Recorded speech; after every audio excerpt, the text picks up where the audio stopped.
Hi and welcome to this new video.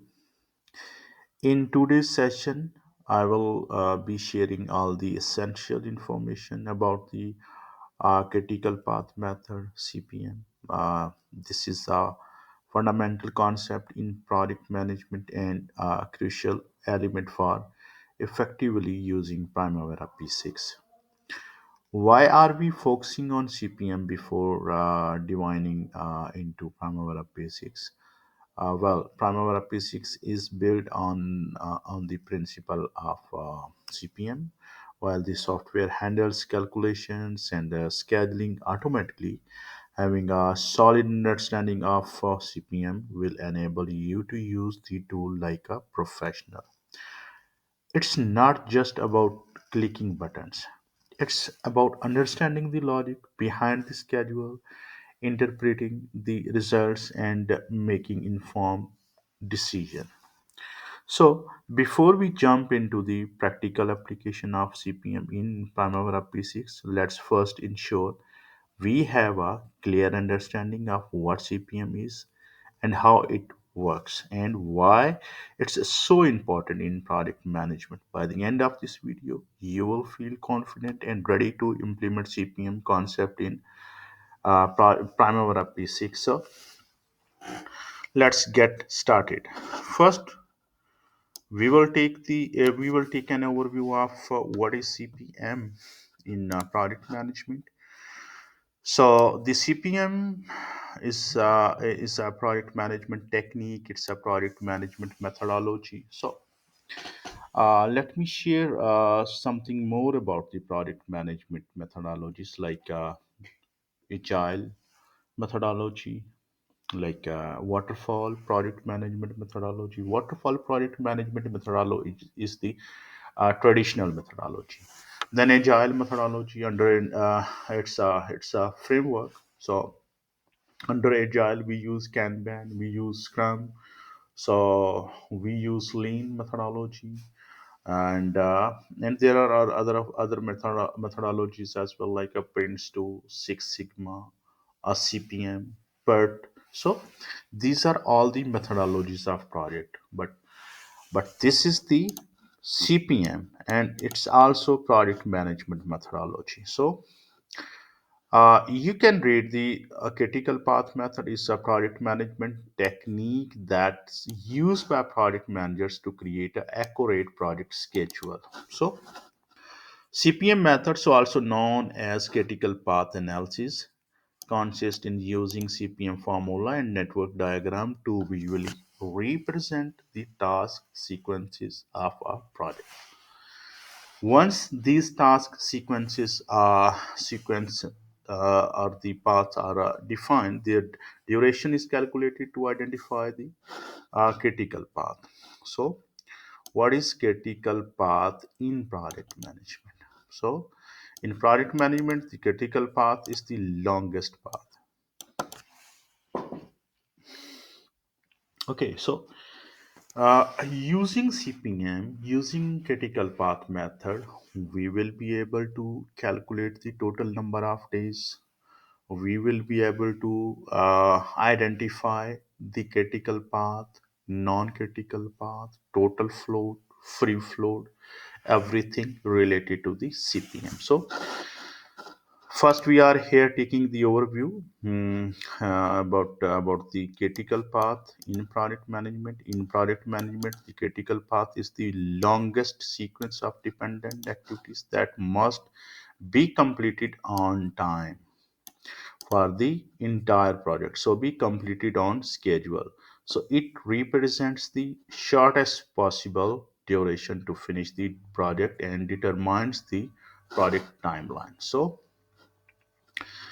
the critical CP are the critical path is the longest path.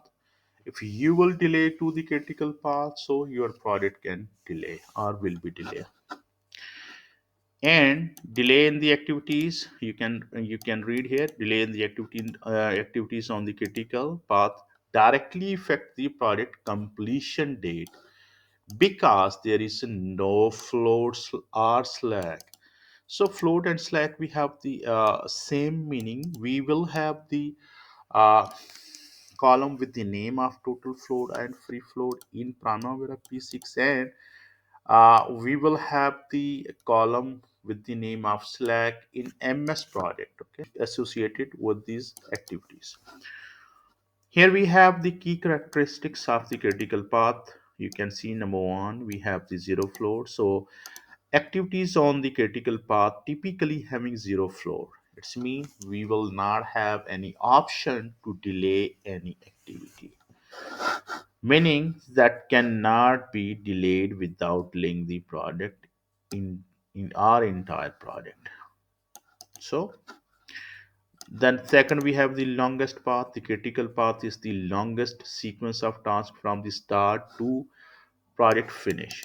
Third number, we have the direct impact on the project schedule. So any delay in the critical path activity causes an equivalent delay in the project's completion date.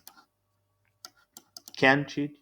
The critical path can shift during the project due to the changes in the task duration, dependencies, or resources constraints. So next we have how to identify the critical path.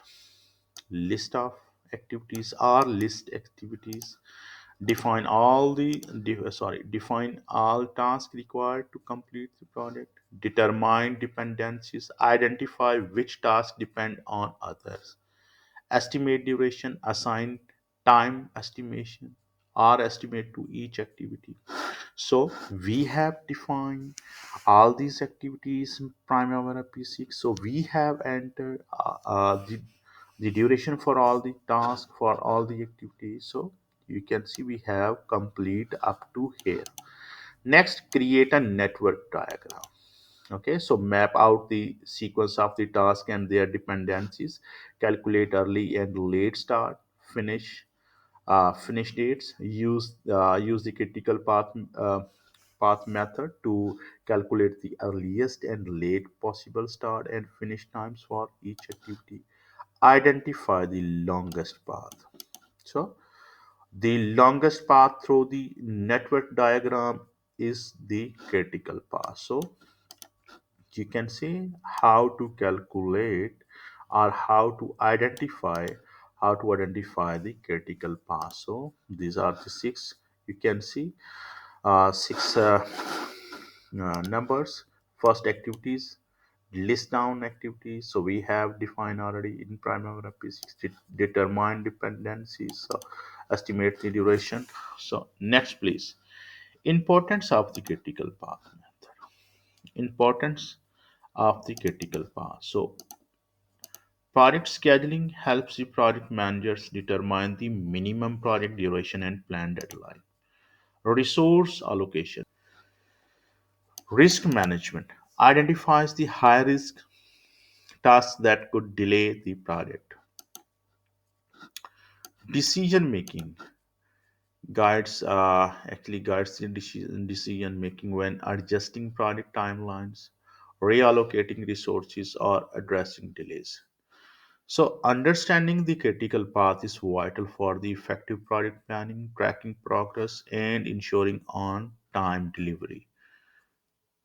Tools like Primavera P6 and MS Project are often used to calculate and manage the critical path efficiently. So, in project management, are non-critical. Next, we will discuss about the non-critical. You can see in project management, non-critical path refer to a sequence of activities that are not part of project critical path. These are the activities having float, also called the slack, meaning they can be delayed without impacting the overall project completion date, as long as the delay doesn't exceed the available float. So non-critical path that it's mean we will have the cushion. So let's suppose if in let's suppose we have two path here, and block A will take 100 days to complete, block B will take 200 days to complete. So We have here the longest block B. So it's mean we cannot delay to block B, but we can delay to block A. Key characteristics of non-critical path: float or slack. Activities on non-critical path have some degree of float, which provides the flexibility in scheduling. Example: if a task has 5 days of float, so it can be delayed by up to 5 days without affecting the project completion date. Okay, so low priority, since non-critical path activities do not immediately affect the product finish date, they are often given the lower priority compared to the critical path tasks. Next, we have no immediate impact. So delay in a non-critical path task only affect the scheduling of the float is fully used up or exceeded. So next, we have the importance of the non-critical path. Flexibility in scheduling. Non-critical path give project managers rooms to adjust schedules and resources to address the high priority task or the unexpected delays. Resource allocation: resources can be assigned temporarily from the non-critical activities to the critical ones when necessary. Next, we have the risk management. Understanding the non-critical path help project managers focus on the task that truly influence on the project timeline, avoiding the unnecessary pressure on non-critical tasks. Number four, we have optimized workflow. Non-critical path allow for the smoother distribution of work without compromising the overall project timeline. So now we have the difference between critical and non-critical paths. So first we have the aspects. So critical path, non-critical path. Float. In a critical path, we have zero float. Non-critical positive float, some slack. Impact of delay directly delays the project completion. So non-critical path will not or does not affect project completion within the float. Priority: the high priority for the monitoring and tracking. Low priority but still important. Flexibility: there is no flexibility in schedule for the critical path. Flexibility to some extent. Okay, so next, you can see how to manage non-critical paths. So monitor float. Regularly check the float for non-critical path activities to ensure delays does not consume all available slack. Number two, optimize resources. Reallocate resources from non-critical path tasks to critical path tasks when needed. Next, plan backup strategies. Use the float as a buffer to address the unexpected challenges in critical tasks. Avoid overlooking. So, while non-critical path having the flexibility, neglecting them entirely can be lead to ensure bottleneck or the delays if float run out. So, by effectively manage non-critical paths, project managers can maintain a balanced approach to project execution while ensuring on the time delivery. So, finding the critical path is very helpful for the project managers because it allows them to uh, accurately estimate the total project duration, estimate the time that's necessary to complete the each project task, identify critical activities which must be completed on time, requires close supervision. Find out which project task can be delayed without affecting the project schedule by calculating the slack of each task. Next, we have identify task dependencies, resource constraints, and project risk. Prioritize tasks and create the realistic project schedule. So, what Next, we have the what is the float in product management. Float means the slack, relaxation, cushion. So in product management, float, also known as a slack, refer to the amount of time a task or activity can be delayed without delaying, causing a delay to the overall project completion date or the start of the subsequent dependent task. Next, we have the types of float. Number one, we have the total float. Second, we have the free float. So, total float is the maximum amount of time an activity can be delayed without delaying the impacting the overall project completion. So, here we can see we have the formula total float equal to late start minus early start or uh, late finish minus early finish. So next we have free float. Free float is the amount of time an activity can be delayed without delaying the start of its immediate successor. We have formula here. You can use this formula free float. You can see early start of the next activity minus early finish of the current activity. So second, we can also use this formula to calculate the float. It's a late finish minus earliest start minus duration. Okay, so next we have key points about float. Critical path activities on the critical path typically have zero float, as any delay in these activities will directly delay the project completion date.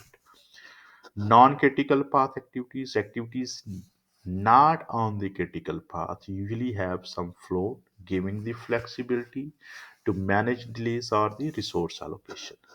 Positive float indicates the activity can be delayed without impacting the schedule. Negative float indicates that the activity is already delayed with beyond the project's required completion date or constant. So next, we have the importance of the float in project management. Flexibility. Float provides the room of the adjustment in case of the unforeseen delays. Resource management helps the project managers allocate resources more effectively by the prioritizing the critical task. Risk mitigation. Identify the float allows project managers to proactively manage the schedule risk. Completion optimization. Float can be used strategically. Schedule optimization. So float can be used strategically to balance workload and avoid the bottleneck. Float is an essential concept in project management tools like a Primavera P6 or and MS Project. So where it's a help visualize the schedules, flexibilities, and identify areas that require close monitoring. I hope everything is becoming clear now about the critical path method in project management. CPM is a powerful tool that helps us understand the sequence of activities, identify critical tasks, and manage the project timeline effectively. So, with this knowledge, you will be better equipped to handle the schedule, optimize resources, and ensure the success of your project. So, thank you so much for watching this video. See you in the next video.